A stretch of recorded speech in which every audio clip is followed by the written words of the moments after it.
The notification light blinks. You see the name, your stomach tightens. It is just a text, a simple question about your weekend, but you can't answer. You tell yourself you'll do it in 10 minutes, then an hour, then a day. The gap grows. You watch the clock move. You feel the invisible wall rising between you and the person you actually love. You aren't trying to be cruel. You aren't planning a disappearance. You are simply frozen. The guilt begins as a whisper. It tells you that you're a bad friend. It tells you that you're selfish. You start to believe it. You imagine their disappointment. You imagine them wondering what they did wrong.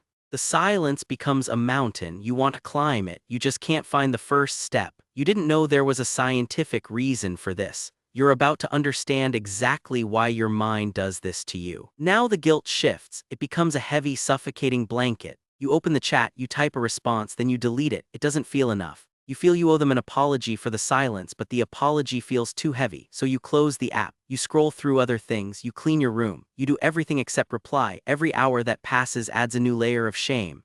You tell yourself you'll reach out when you have more energy, but the energy never comes. Instead, you feel a creeping dread. You start to avoid their name in your contacts. You stop checking their stories. You are mourning a friendship that is still alive, but you're the one killing it with silence. You feel like a fraud, a ghost in your own life. You are exhausted by the effort of avoiding, but you still don't know why. Psychologists call this emotional dysregulation. In plain English, it means your brain has lost the ability to manage the intensity of a simple task. For you, a text isn't just words. It is a demand for emotional energy you don't have.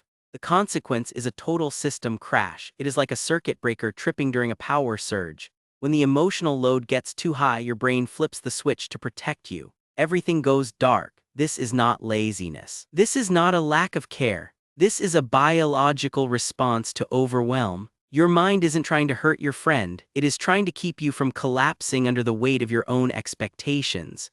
You have judged yourself for being cold, but you were actually just overloaded.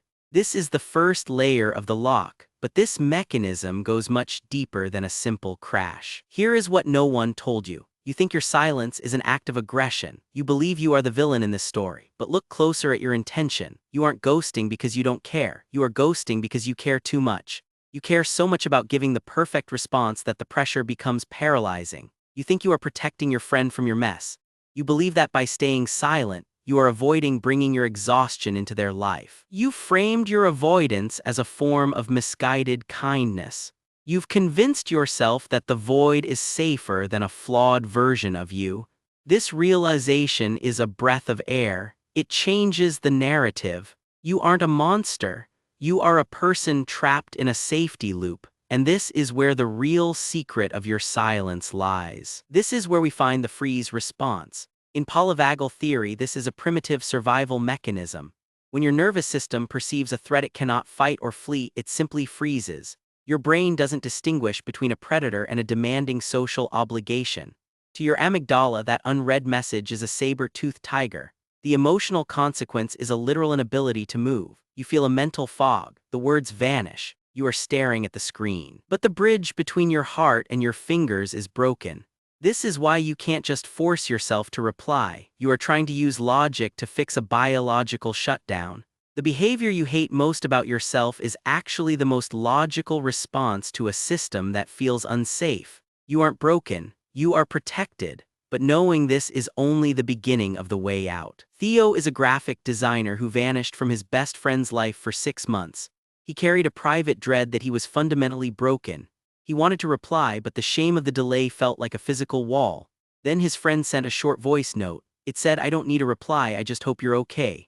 The pressure vanished instantly. Theo replied within seconds. He discovered his friend had also been struggling with a silent burnout. The unexpected outcome was a deeper intimacy than they had ever known. Theo realized the silence wasn't a weapon he used on others, but a shield he used to hide his own fragility. He stopped seeing himself as a ghost and started seeing himself as a survivor of his own stress. You are carrying the same shield. You've just forgotten that you can choose to set it down. Everything you felt leads to this one truth. Your ghosting is not evidence of a cold heart. It is evidence of a highly sensitive one.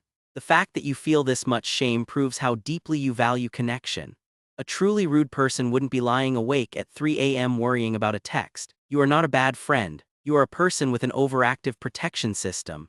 This capacity for deep feeling is a gift, but it came at a price you deserved not to pay. You spent years believing your silence was a flaw. In reality, it was your mind's only way to survive the pressure.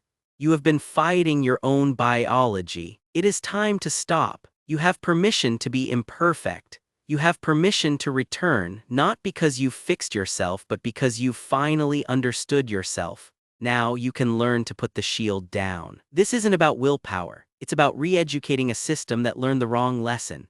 First, use micro-responses. Send a heart emoji or a like. This signals safety to your brain without requiring a full performance. Your nervous system learns that connection doesn't always equal exhaustion. Second, use the honesty bridge. Text them, "I'm overwhelmed but I love you." This removes the mask. It dissolves the shame of the gap. Third, time box your social energy. Give yourself 10 minutes of connection, then permission to disappear.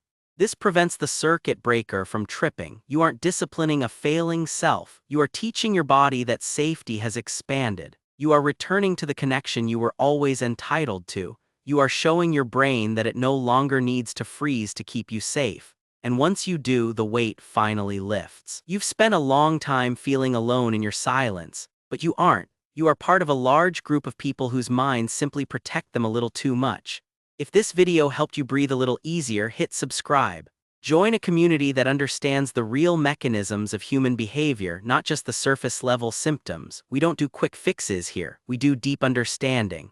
Next week, I will show you the psychological mechanism that makes people-pleasing feel like a survival strategy and how to stop the cycle of exhaustion. You don't have to carry the weight of your silence by yourself anymore. You are seen, you are understood, and it is okay to come back. Take a deep breath. The mountain is smaller than you think. You are ready to take the first step. Welcome home.